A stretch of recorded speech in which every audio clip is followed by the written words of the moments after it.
Bienvenidos a un nuevo capítulo de Primera Fuente, el podcast donde el deporte habla sin intermediarios.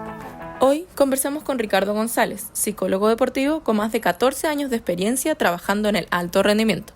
Ha acompañado a futbolistas, hockeyistas, deportistas de paracanotaje, tiro deportivo y otras disciplinas. ¿Cómo se entrena la mente para competir cuando la presión es máxima?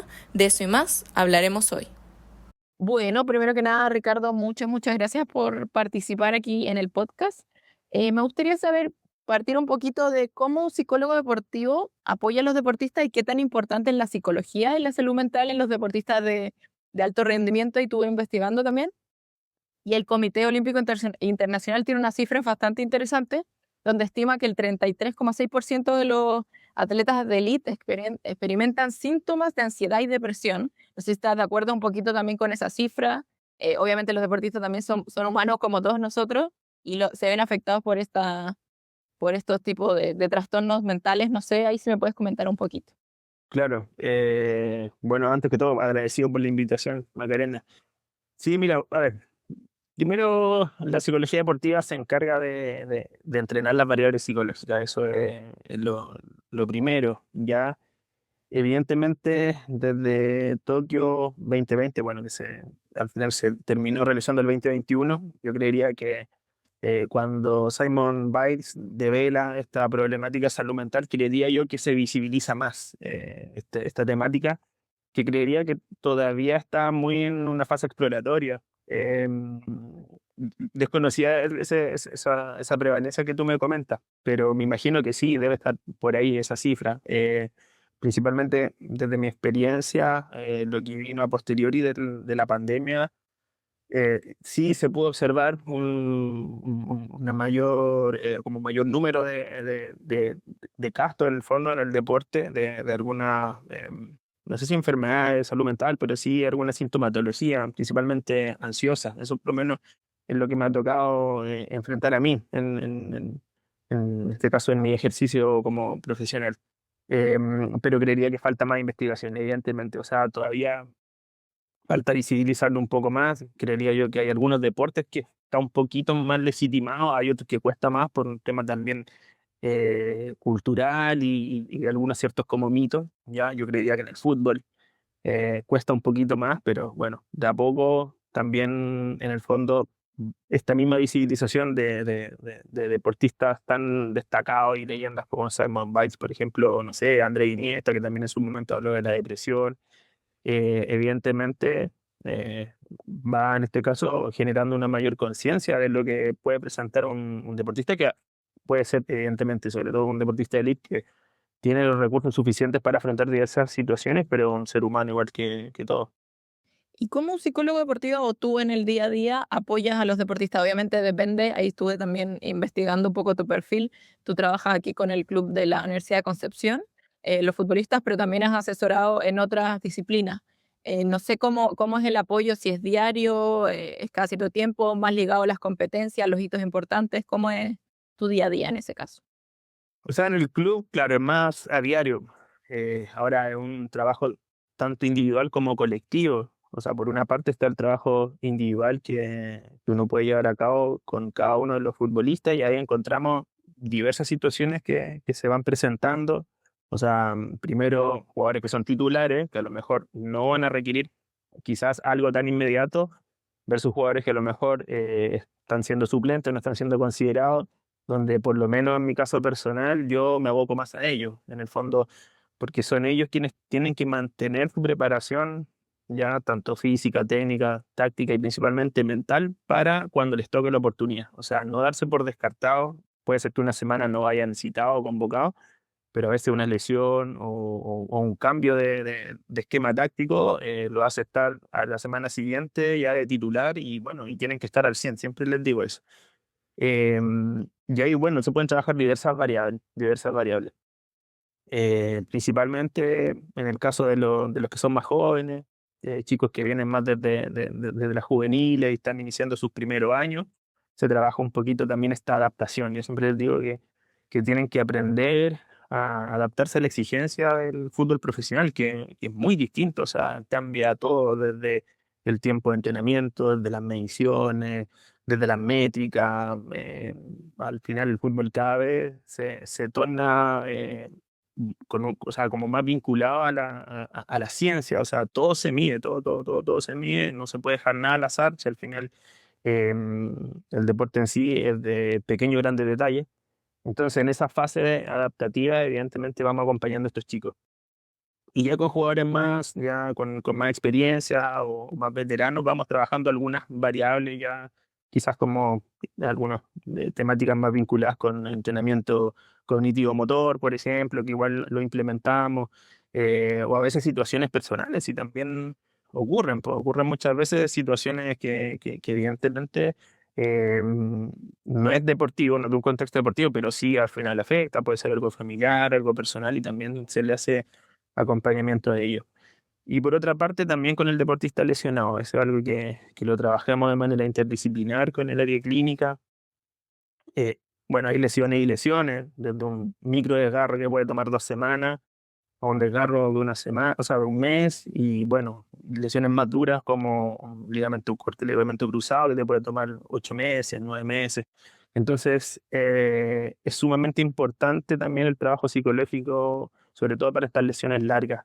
Eh, Tratar y cautelar siempre de que no existan emociones negativas que al final terminen dificultando, entorpeciendo la recuperación. Y por lo mismo voy trabajando mucho con aparatos de biofeedback, neurofeedback, para ir viendo también cómo va respondiendo su organismo ante el estrés. Vamos trabajando con visualización, ensayos mentales también, para que ellos, todas estas entrenamientos que no puedan hacer, evidentemente por su lesión, lo puedan hacer mentalmente, y una vez que ya se recuperen, su tiempo en este caso de adaptación o de reintegro sea mucho más rápido. Y el otro trabajo ya a nivel colectivo, cuando se trabaja con dinámicas grupales para transformar un grupo o un equipo, en este caso ya en un equipo deportivo. Y ahí trabajamos dos variables principalmente: una es la cohesión social, ya que habla obviamente de este factor protector, cuando existe un buen clima, cuando hay buenas relaciones, buena comunicación, pero también el otro trabajo es la cohesión de tarea, que es que se entiendan en la cancha. Entonces son dinámicas que abordan temáticas distintas. Y por último, el trabajo que uno hace con los cuerpos técnicos, con los staff, poder asesorar a los entrenadores. También los entrenadores son en este caso, eh, agentes sociales súper importantes en el equipo. O sea, yo siempre les digo que ellos son los capitanes del barco, no hay un compañero más de la tripulación, pero claro, tienen que trabajar mucho bajo presión. No es fácil el rol del entrenador. Y en ese sentido, he tenido la oportunidad en estos años de carrera profesional de poder también generar ese lazo de confianza con el entrenador y poderlo asesorar y ayudar. Finalmente yo también voy haciendo alguna encuesta de manera aleatoria dentro del equipo, y después toda esta información yo se lo entrego de manera obviamente anónima, pero sí como la respuesta del equipo de cómo están, cómo se sienten y creen ellos que requieren para mejorar. Entonces, a partir muchas veces de esa misma información, el entrenador también estructura su entrenamiento en la semana y prepara. Y en base a eso que me comentabas tú al comienzo, que igual hace bastante sentido, no sé si tú, porque he visto que llevas bastantes años también trabajando con el club, ¿ha disminuido un poco la reticencia a participar o a evaluar este lado más mental, más psicológico en el rendimiento? Sobre todo entendiendo que en estos equipos y sobre todo el fútbol masculino está más, hay como más no demostrar los sentimientos, como que todo ese como machismo más antiguo. Creo que debe estar bastante presente. No sé cómo ha sido ahí el cambio también que tú has visto de los jugadores.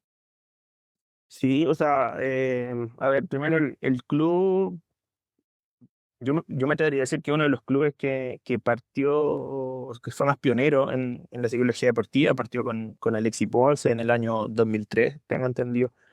Y de ahí en más, hasta la fecha, siempre había un psicólogo deportivo en el equipo. Entonces, también hay una familiaridad de los jugadores que vienen de la cantera.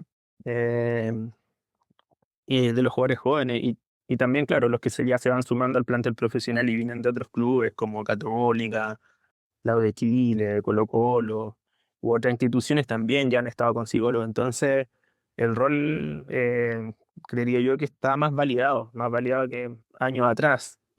Evidentemente todavía hay jugadores que vienen como del fútbol más de los 90, inicio del 2000, que claro, obviamente todavía no se conocían todos estos profesionales de la ciencia del deporte que también se han ido vinculando y trabajando y acoplando también al trabajo de los cuerpos técnicos. Entonces yo creería que ya hay una aceptación más del rol. Perfecto. Y el cambio ahora que también justo ascendieron a primera división, no sé si en demanda más o menos, obviamente física aumenta, pero de mental también debe ir de la mano. No sé si la preparación también para este cambio, finalmente porque llegan, porque ascendieron, porque fueron de los primeros, y llegan y el orden natural los vuelve a ordenar, valga la redundancia. No sé ahí si se hace un trabajo más enfocado en pretemporada, que lo que terminaron recién, o cómo se trabaja eso. O sea, sí, la división es mucho más exigente, sobre todo yo creería en los estándares, o sea, desconozco ahí las métricas, pero sí por lo menos el estado físico tiene que ser mucho mejor, o sea, la velocidad del juego es distinta, es mayor.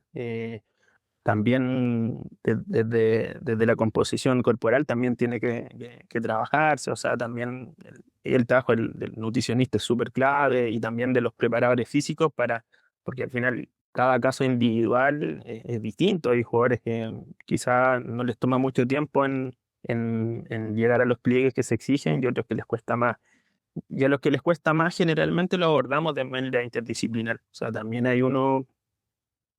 hace la hipótesis de si el estrés pudiese estar generando también esta dificultad para encontrar esos niveles o bajar esos niveles de la sumatoria de pliegues. Y hay muchas veces nos vamos encontrando con casos que sí, que el estrés puede ser un factor y bueno, trabajamos con variables que les permita una mayor autorregulación y les permita estar mucho más tranquilos. Y con otros que muchas veces, cuando yo veo que sí, hacen los trabajos y todo, y aún así no logran bajar, bueno, pasan al médico, en este caso al deportólogo, y muchas veces hemos encontrado algunas situaciones orgánicas que están generando eso. Entonces, yo creo que la clave acá es trabajar de manera interdisciplinar. O sea, es fundamental y creería que el éxito también de muchos de estos trabajos es porque se hace así. O sea, yo creo que al final, así como uno les pide a los jugadores o al equipo que trabajen como tal, de manera más comunal, creería que también los cuerpos técnicos deben hacerlo. Y un poquito retomando lo que tú me decías al comienzo, que también nombraste algunas hipótesis, pero me gustaría ahondar un poquito más en por qué crees que en el último tiempo, los últimos años, se le ha tomado un poco más de peso a la parte psicológica en la preparación de deportistas, algo que tú mencionaste, la pandemia, también las redes sociales, casos como nombraste también Simone Biles, tenistas bastante importantes, Michael Phelps. No sé ahí, ¿tú qué crees que fue como lo que destapó un poquito esto? Obviamente, como tú comentabas, falta mucho todavía, pero ya se ha avanzado bastante. O sea, yo creería que igual los mismos deportistas lo visibilizan. Yo creo que igual sirve bastante que ellos vayan contando su experiencia. O sea, ahora mismo eh, muchos de los deportistas cuentan porque tienen su psicólogo o que sus psicólogos también le ayudaron en su preparación deportiva o para afrontar diversas competencias. Entonces eso también ayuda mucho. Pues ahora, creería yo que todavía estamos con una brecha, no sé si tan importante o significativa, pero sí hay una brecha en comparación a las grandes potencias, Estados Unidos, que por ejemplo ellos hace muy poco sacaron una ley donde todos los equipos profesionales sí o sí tienen que tener un psicólogo deportivo. Eh, bueno, y en Europa también, o sea, eso ya está como cada vez más incorporado, o sea, hay clubes que tienen 7 psicólogos deportivos, entonces, u otros que hacen la distinción, uno es el psicólogo deportivo y que a veces tienen neurólogo, neuróloga deportiva que trabaja netamente el trabajo ahí como neuromotor y el psicólogo se encarga del otro, entonces, sí, creería que cada vez se va especializando más eso. Y bueno, y al final también es importante que el mismo psicólogo se especialice en el deporte que trabaja. O sea, es muy distinto en mi caso, por ejemplo, cuando trabajo en fútbol, a cuando trabajo en tiro deportivo, básquetbol. natación u otras disciplinas. O sea, cambia mucho las variables. O sea, la psicología es la misma, pero también la disciplina deportiva te exige variables distintas en el fondo. Perfecto, sí, porque ahí también estuve revisando y tú también has asesorado a deportistas de altos rendimientos para competencias, incluso clasificando a los Juegos Olímpicos, a los Panamericanos, como hockeyistas, el paracanotaje, tiro deportivo. Ahí, ¿cómo describirías tú un poco las diferencias? Porque obviamente, por lo menos en Chile, que yo sé que has asesorado también a equipos de Argentina, de Honduras, eh, es bastante distinto, o sea, por lo menos acá, el fútbol tiene mucho como el foco. ¿Cómo me imagino yo cambia los desafíos que enfrentas tú como psicólogo deportivo, por ejemplo, con un caso de paracanotaje, de hockeyistas, de tiro deportivo, en relación a los futbolistas? O sea, primero hay deportes que depende de los tiempos. O sea, por ejemplo, el paracanotaje de tiempo. O sea, el que gana es el que lo hace en menos tiempo, el que llega a la meta en menos tiempo, como también lo es la natación, como lo es el pentatlón moderno, que también es otra de las disciplinas que me ha tocado estar trabajando. Versus el fútbol, que son 90, bueno, ahora son 100 minutos. O sea, siempre de tiempo agregado terminan siendo 100 minutos. Entonces, em, yo siempre hablo como de los espacios donde el deportista pueda gestionar esos tiempos, que son para mí como tiempos muchas veces vacíos o muertos, y en el fondo la importancia de qué hacen ellos en ese tiempo. Por ejemplo, cuando, no sé, previo al partido, generalmente los cuerpos técnicos convocan a los jugadores 1 hora y media antes, si no 2 horas, como ocurría el año pasado. Entonces, realmente hay un espacio de 45 minutos a 1 hora entre que termina la charla del entrenador a que se realiza el calentamiento, la activación física. Y en ese tiempo, en el caso en este caso de la UDECONCE, yo hago un calentamiento cognitivo, por llamarle de una forma. O sea, yo tengo ahí las luces de entrenamiento, las luces LED y otros aparatos donde voy trabajando diversas variables atencionales que no durará más de 4 minutos, pero que le permite al jugador ya estar enfocado. Es decir, ellos me lo relatan desde lo cualitativo y me dicen, o sea, con esto a mí me permite en el fondo entrar a la activación física ya muy concentrado. Entonces, no me toma todo el tiempo de irme activando a poco y llegar al partido e irme activando cuando ya comienza el juego, sino que ya están activos mentalmente media hora, 40 minutos antes. Y en el caso de los otros deportes, también hay tiempos como súper ajustados que uno lo va trabajando, uno va conociendo el deporte y va viendo en qué momento el deportista puede, en este caso, trabajar esas rutinas psicológicas. En el caso del tiro deportivo, bueno, el trabajo que yo con Adriana Ruano, Guatemala, lo llamo, en este caso, practicando hace más de 5 años. Y fue en Santiago 2023 cuando ella se clasifica, donde más o menos también hicimos como esta activación mental, por decirlo así, esta preparación mental para la competencia, y que le trajo los réditos de sacar el oro y clasificarse a París. Entonces ya en París esto ya venía ya trabajado de antes, lo pudimos pulir un poquito más, y creería que también, dentro obviamente de otras variables y otros factores, le permitieron también lograr ese oro histórico para Guatemala, porque ella fue y ha sido la primera medallista de oro en su país. Entonces, también, como bien te decía en un inicio, o sea, el deporte es de pequeño y grande detalle, entonces uno no puede dejar nada al azar. O sea, eh, los minutos son cruciales para todo. O sea, desde bajar un poco muchas veces como las revoluciones, por decirlo en buen chileno. O sea, mantener siempre una arauzal muy acorde con lo que requiere esa competencia. Eh, por ejemplo, en el caso del tiro, también trabajar mucho los ojos, ahí generamos una activación también visoperceptual, trabaja en este caso, con unos estímulos visuales, un visocognitivo, donde también va activando la musculatura de su ojo, va trabajando profundidad, trabaja la visualización también previa a la competencia. Entonces, cada deporte vamos trabajando las mismas variables, pero con tiempos y momentos distintos en cada especialidad. ¿Y qué se siente ahí? Y yo estaba pensando mientras me comentaba eso de que clasificó a los Juegos Olímpicos y logró este hito finalmente en el deporte de su país. ¿Qué se siente ser parte de un equipo que logra que un deportista, que evidentemente el deportista es el que hace todo, pero finalmente tú fuiste parte de toda la preparación? y de ese mismo día me imagino que ojalá la pudiste haber acompañado y todo el tema, ¿de qué se siente de que el deportista para el que tú estás trabajando clasifique a la cita mundial planetaria más importante? Eh, o sea, una emoción tremenda. O sea, bueno, primero nosotros veníamos trabajando desde Tokio. Ella me ofreció ser su psicólogo a 4 meses de la competencia en Tokio. Su preparación iba bien, eran sus primeros juegos y a un mes antes de la competencia fallece su papá. Entonces, evidentemente fue un golpe demasiado duro, ya, o sea, también cuando ocurre eso yo le planteo a Adriana, le digo, bueno, acá, a ver, obviamente desde lo clínico y desde lo lógico, acá debieses trabajar este duelo, o sea, es como lo lógico para cualquier ser humano, pero entiendo que el alto rendimiento yo siempre digo que el alto rendimiento es para marcianos, porque en el fondo deja muchas veces de ser humano.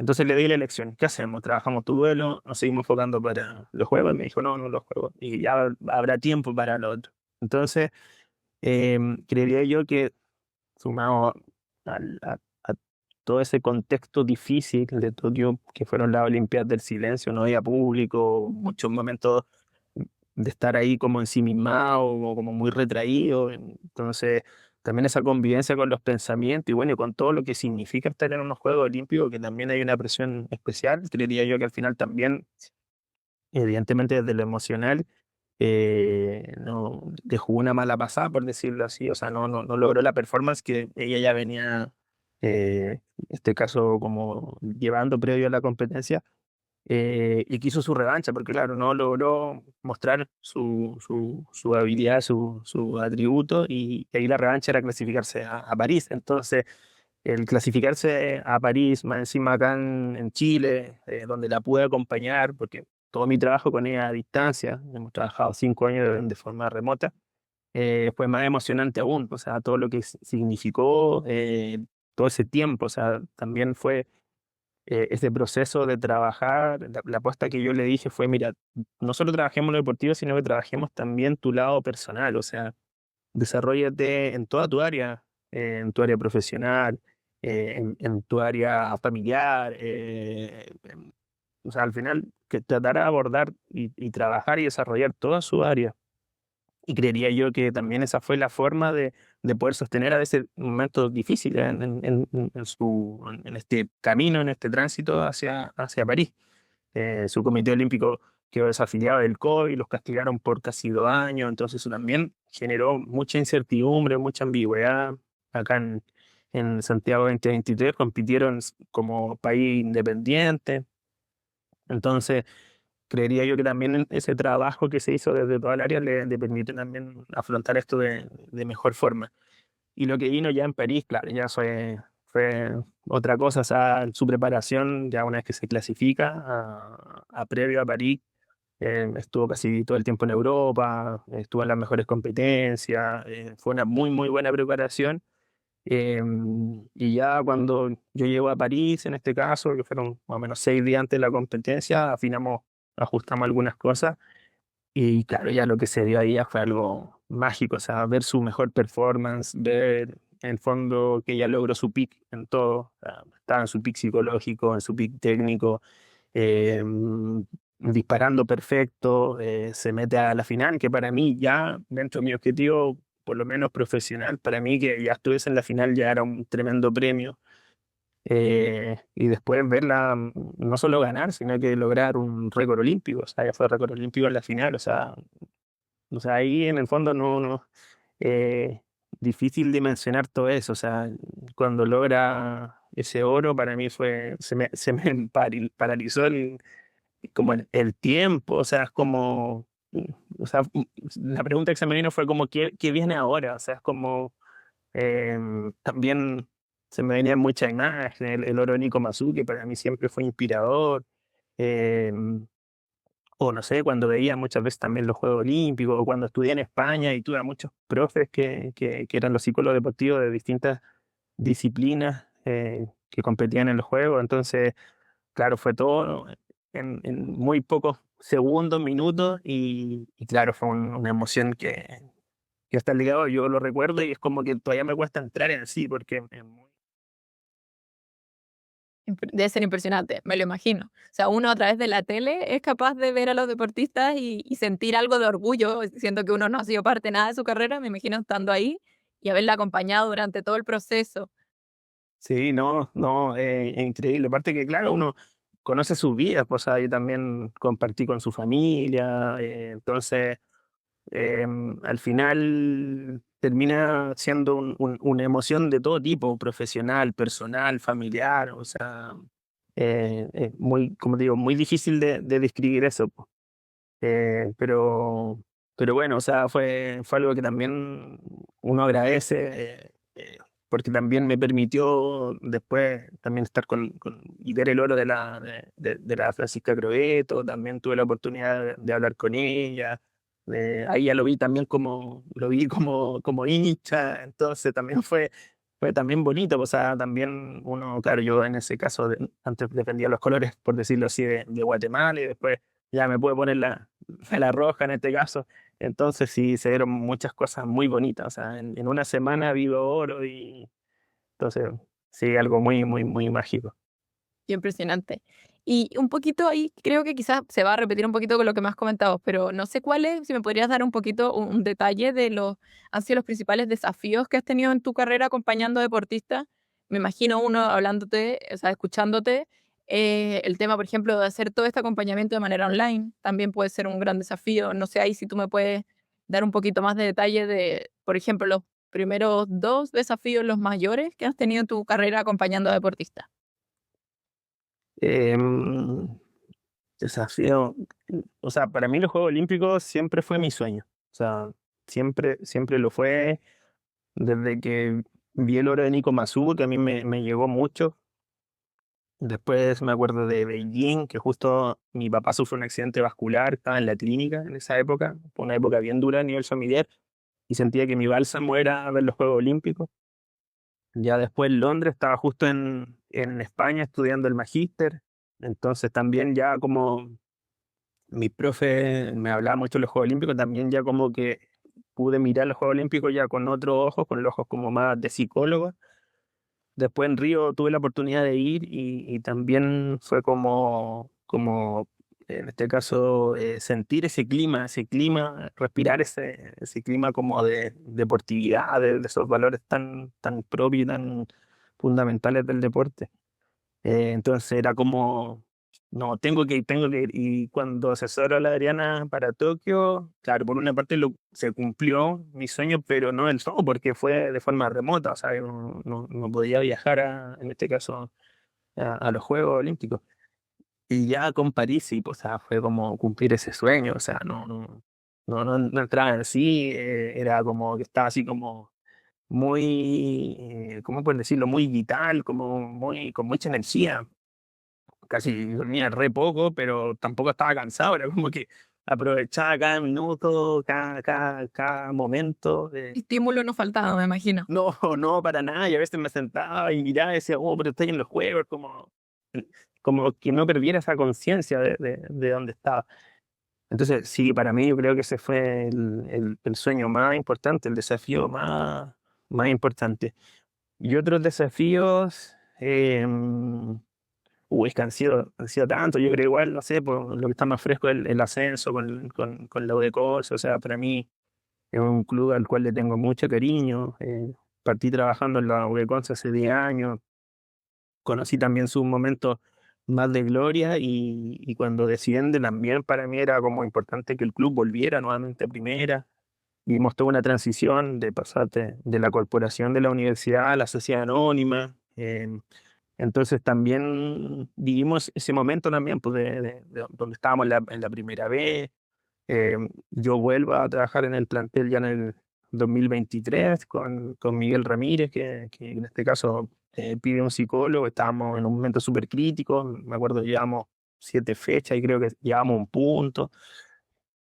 Fue 45% del torneo, estuvimos últimos, o sea, fue realmente un desafío. Ese tipo también fue un desafío súper, súper duro, porque en el fondo era como valorar el proceso en el fondo. O sea, muchas veces jugamos bien, bueno, los equipos de Miguel juegan muy, muy bien el fútbol, muy ofensivo, de buen juego, de buen pie.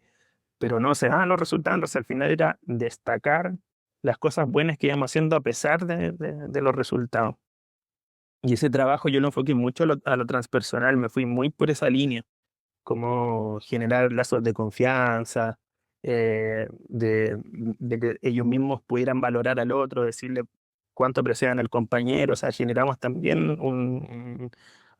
¿cómo se llama? Como un nivel de intimidad y de profundidad que iba más allá quizás de las mismas relaciones sociales, sino que era como conocer en profundidad al compañero.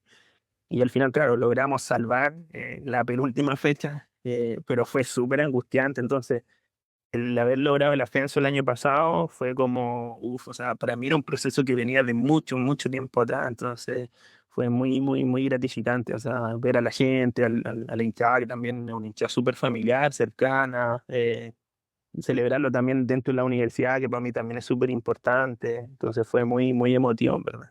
Bueno, y además, finalmente los dos equipos de Concepción ascendieron también. Sí, también, pues, sí, sí.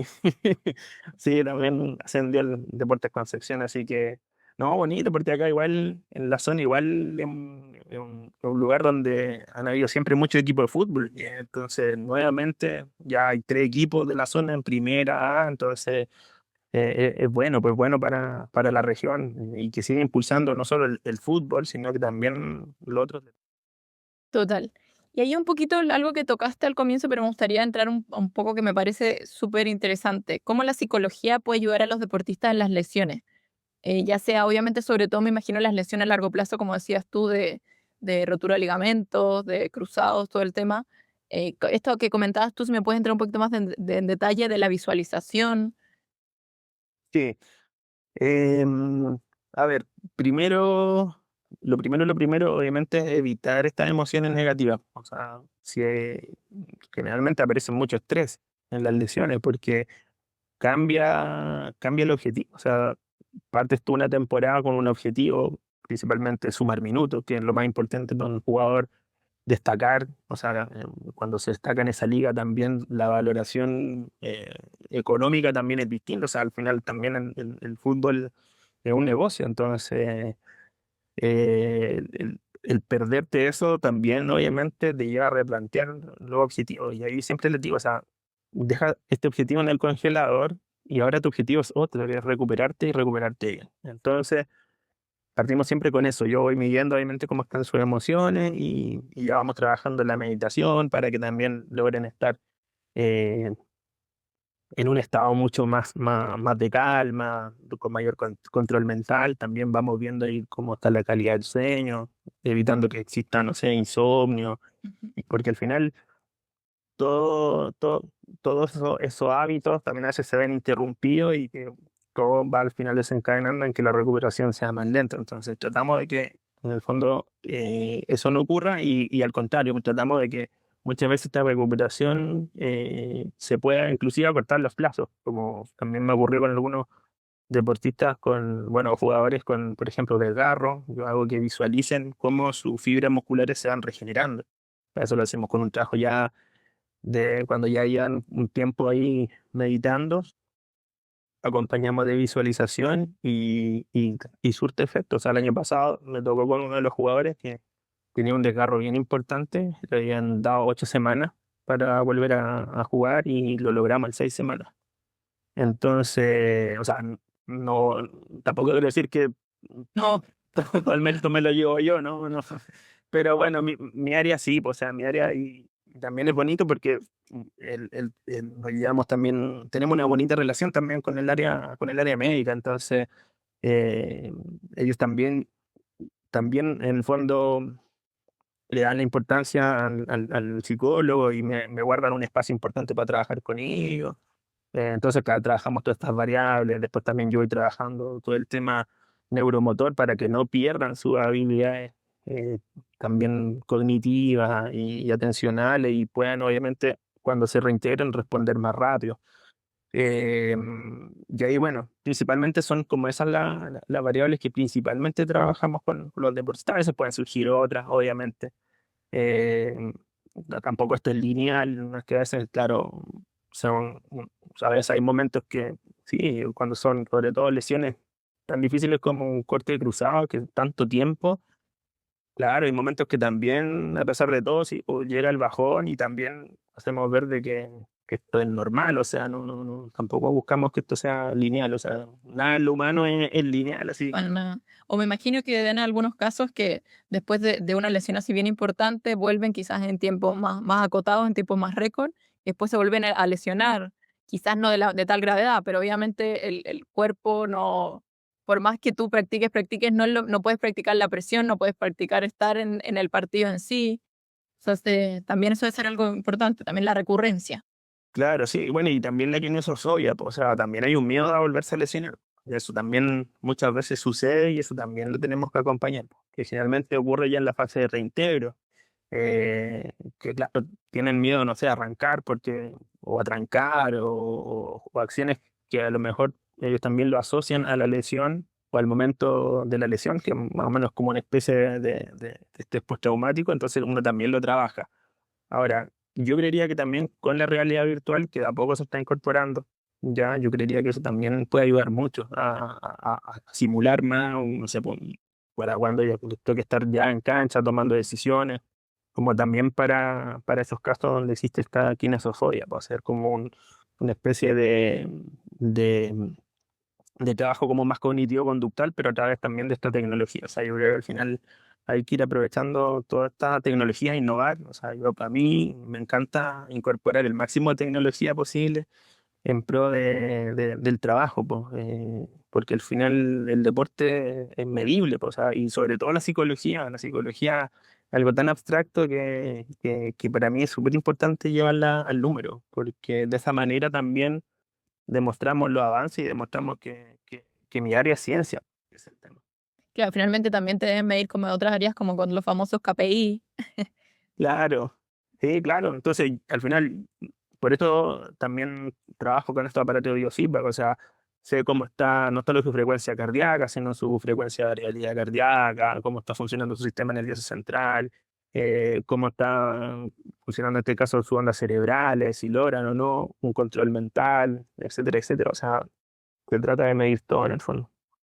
Y en tu experiencia, ¿cuáles son los ámbitos o dilemas más recurrentes que te ha tocado ver en deportistas? Por ejemplo, el manejo de estrés, que lo conversamos un poquito, la convivencia con las lesiones, la motivación. Y no sé también si te ha tocado que algo también, yo creo que es más o menos nuevo, que uno se da cuenta la importancia o lo que puede cambiar la vida de un deportista en el retiro. No sé si también te ha tocado hacer algo al respecto. Sí, me tocó, sí, con un jugador, en este caso, que ya venía de competir, había competido en Europa, venía de la Major League Soccer, y claro, ya venía con una lesión bien importante. Había una lesión bien, bien importante y él era consciente de esa lesión. Llevaba muchos tratamientos también en el extranjero y aún así no había logrado recuperar bien su rodilla. Entonces se intentó de todas formas. Y claro, ya la rodilla no respondía y también nosotros a nivel clínico veíamos que no, este deportista estaba más cerca del retiro que de poder continuar con la temporada. Entonces, también desde mi área fui como preparándolo para lo que venía después. Sobre todo él, que ya estaba terminando también INAF, entonces estaba a poquito de recibirse como técnico, hizo su práctica inclusive en el club, ahí justo con los no citados, que generalmente el grupo que se queda cuando toca partidos de visita, entonces también lo vi ahí, lo fui reforzando, y actualmente es un técnico que yo sé que va a lograr muchas cosas, entonces también es bonito verlo ahora, porque él también está ejerciendo, que su profesión como entrenador, entonces por ese lado súper súper bonito. Y también me tocó vivirlo con una jugadora también de la U de Conce, que eso sí fue un poquito más difícil, fue como un retiro donde ella no se lo esperaba. Pero también, pues, también una operación de rodilla que al final se tuvo que intervenir 2 veces, ya lleva un año y medio fuera. Entonces, también ella es profesora de educación física, entonces yo ahí le hice, mira, ¿sabes qué? Ahora, en este caso, no arriesgues tu rodilla porque en el fútbol te está quedando menos tiempo y tú tienes que velar por por, en este caso, tu otra profesión, que es la educación física, y como profesora, claro, requieres tener, evidentemente, tu cuerpo en buenas condiciones para hacer las clases. Entonces, también es difícil, pues, o sea, es difícil que lo logren asimilar. Bueno, de primera uno siempre obviamente lo lee en la teoría, pero del libro a la práctica es muy distinto. Todas las personas son distintas. Hay personas que lo pueden asimilar antes, hay personas que les cuesta más. Entonces, ese acompañamiento y esa guía es súper. Y con respecto a lo otro, el tema de cuál crees tú que es el más recurrente, obviamente sin dar nombre, porque todo esto me imagino que es confidencial de los casos, pero el manejo de estrés, la convivencia con la presión, cómo también enfrentar la motivación, esto que hablabas tú de los deportistas que no son citados y que están ahí como esperando finalmente que les den su oportunidad. ¿Cuál crees tú que es como uno de los sentimientos finalmente más recurrentes que te ha tocado a ti vivir o experimentar a través de los deportistas? O sea, de los no citados, por ejemplo, mucha frustración, pues, o sea, hay mucha frustración. También muchas veces ocurre que muchos de esos deportistas, jugadores, terminan con pequeñas lesiones o dolores. También, claro, están más sobrepensantes y están obviamente como mucho más conscientes de cualquier dolencia. O sea, le dan más importancia a esa dolencia porque también existe ahí como teorías que explican eso, como en el fondo también una sensación como de escape. O sea, cuando uno tiene estrés, o afronta o escapa, pues, entonces también es parte del ser humano. Entonces también el trabajo ahí es como de mirar las cosas desde otra perspectiva, como mirarlo de manera más propositiva, no es como decir está todo perdido, o sea, es como depende de ti, o sea, hay que lucharla, quizás va a tocar lucharla más, pero lo importante es que estés preparado. Yo siempre digo, debes estar preparado al 100 porque cuando te toque jugar, qué sé yo, 10 minutos, 15 minutos, 20, etcétera, etcétera, tienes que hacerlo al 100 y en el fondo también demostrar ese valor propio que hay en ti. Entonces, también en ese acompañamiento uno lo que, o sea, principalmente lo que hago yo es como que ellos sientan también que están haciendo cosas, que están trabajando, que a lo mejor muchos de ellos también comienzan a trabajar, o intensifican más la jornada de doble turno, o se preocupan de ir más al nutricionista, de cuidarse más también con la alimentación, y bueno, también desde lo psicológico. Entonces, ya el saber que están haciendo todo, porque siempre le digo, o sea, que vaya citado depende del 50 tuyo y el 50 del entrenador. Pero ese 50 que depende de ti, o sea, da tu 100. Siéntete con la satisfacción que esa semana diste tu 100, te preparaste tu 100, y si no te convocó o te llevó a la baja, bueno, ya es un tema de decisión de él. O sea, ¿no? Entonces también uno va trabajando con eso bueno, y también traspasarle el mensaje de que no es imposible. O sea, claro, yo lo escuchaba el Nico Mazú, también obviamente uno dice, claro, es como una frase que uno obviamente como en el coaching lo tiene que decir, pero uno cuando ya lo ve y lo palpa, cuando lo ve en el fondo desde los mismos resultados, claro, ya uno lo siente y sabe que es así. O sea, no hay imposible, si al final uno también es protagonista y tiene en sus manos la capacidad de cambiar la historia. O sea, si lo vi o lo viví también con la Adriana, donde en un país donde solamente tenían una medalla, que era una medalla de plata, que la habían logrado en el 2012,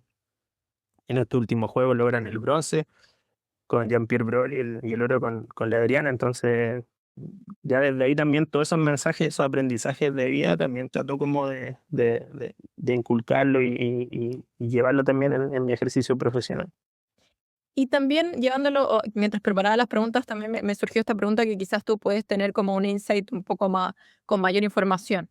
En Chile, ¿qué impacto tienen los deportistas la incertidumbre de los recursos o la dependencia que tienen de los resultados inmediatos para mantener los recursos en su carrera? O sea, me imagino, quizás el futbolista no es tanto porque es un deporte más profesionalizado en Chile, pero en otro tipo de, por ejemplo, el paracanotaje, como la presión de obtener resultados para, por ejemplo, mantener las becas. Todas esas cosas, ¿cómo crees tú que influye en la preparación tanto mental y cómo dar el 100% en las competencias en las que se juegan finalmente más que solo una medalla? O sea, a ver, yo creería que principalmente en estos deportistas, o sea, yo para canotaje lo veo con la Katy Bollerman, eh, que para mí también es una super mujer. es tremenda deportista y tremenda persona, mujer. Entonces el tema es como renovarse en el éxito, pero también tiene que ver mucho con la persona, o sea, por ejemplo, en el caso de la Katy, o sea, ella es muy positiva y tiene una convicción y una determinación tremenda, o sea, la Katy se quiere comer el mundo siempre. Entonces, en ese sentido, claro, es más fácil. Ahora, no quiere decir que en su vida, en su carrera, no vayan ocurriendo situaciones que hay que trabajar y ahí está la compañía del psicólogo y lo vamos atendiendo en el momento y vamos buscando también la manera, en este caso, que las cosas que ella vaya viviendo, obviamente, no vayan afectando su rendimiento, su preparación. Pero quizás en atletas que a lo mejor están no en este contexto, el tema del recurso yo siempre le hago ver a los deportistas que en el fondo tienen que enfocarse más en lo que tienen a lo que nos falta. O sea, no sé si es un tema como cultural o no, pero miramos más lo que nos falta a lo que tenemos. Siempre les doy el ejemplo que en otros países muchas veces no tienen todos los recursos y aún así sacan resultados. Entonces, al final siempre van a faltar cosas, pero lo importante es cómo, en el fondo, cómo, insisto, cómo gestionas tú los recursos que ya tienes en ese momento, que te pueden traer grandes réditos y el día de mañana probablemente vas a tener más recursos porque evidentemente gestionaste bien, lograste resultados y que te llevan a un contexto con más oportunidades de lo que a lo mejor ya era los que tenía antes en el fondo. Entonces lo llevo a eso, como cambiar un poquito ese paradigma y esa visión. O sea, también cuando yo tuve la oportunidad de conocer el campo de tiro de Adriana, también me di cuenta, o sea, no era el mismo campo de tiro de, qué sé yo, de Châteauroux en Francia o la de otros países. Entonces también tiene que ver mucho con ella o cómo ella también, su convicción, su determinación y su manera de trabajar le permitió lograr ese oro olímpico en el fondo. Y ya para ir cerrando, me gustaría también hablar un poquito cuáles son las nuevas tendencias o desarrollos que te entusiasman que están en tu especialidad. También comentaba el neurofeedback, la inteligencia artificial, o sea, la visualización también. ¿Cuáles crees tú o qué es lo que pretendes implementar en el futuro cercano? Realidad virtual, sí, estoy ahí como muy, muy al pendiente de eso, con la idea de poder incorporarlo. Ya hay algunos programas como Bear Your Best, que la licencia lo están teniendo cada vez más equipos, y que en el fondo siempre ayuda, todos estos elementos ayudan, no es que hagan todo, pero sí, obviamente, dependiendo del objetivo que uno quiera trabajar, le sirve. Entonces, creería yo que por esa área o por esa línea me quiero especializar y seguir también profundizando un poquito más con todo lo que tiene que ver tanto con la meditación como con la línea más transpersonal. O sea, para mí también, siempre les digo a los deportistas que el deporte también es un camino hacia la realización. O sea, no solo esto es de ganar copas, medallas, sino que también de sentirse realizado en la vida. Sentir que ese camino hacia esos sueños también trae consigo un desarrollo humano que tiene que ir más allá del deporte. Entonces también ese es un trabajo que yo también voy haciendo conmigo mismo, o sea, de estar también apoyándome con especialistas. eh, Muchas veces los cursos que ahora actualmente he estado haciendo también van más por esa línea, porque también creo que cada vez tenemos que valorar y desarrollar más lo humano. O sea, cada vez nos estamos alejando más con toda la tecnología, la misma inteligencia artificial. O sea, no podemos perder lo esencial, o sea, desde la comunicación, desde también la introspección, de cómo uno también va desarrollando distintos valores humanos que al final van favoreciendo al clima, desde la empatía, desde la compañía, etcétera, etcétera. Entonces, diría yo que también esa línea para mí es súper, súper importante. O sea, eh, siempre hablo como del rendimiento deportivo, pero también trabajo el rendimiento humano. O sea, que ese corazón que quizá también... eh, pasando también inclusive hasta por la misma espiritualidad, todo se pueda desarrollar y que el deportista se desarrolle de una manera integral y holística. Y así llegamos al final de un nuevo capítulo de Primera Fuente. Hoy, Ricardo nos ayudó a entender por qué la salud mental es un pilar importante en la preparación de los deportistas, el rol clave de la visualización, especialmente en procesos de lesiones, y cómo herramientas como la realidad virtual están abriendo nuevas posibilidades en el alto rendimiento. En los próximos episodios seguiremos conectando con las voces que mueven el deporte. Los invito a suscribirse para no perderse de nada. ¿Y a ti, quién te gustaría que entrevistáramos? Primera Fuente, el podcast donde el deporte habla sin intermediarios.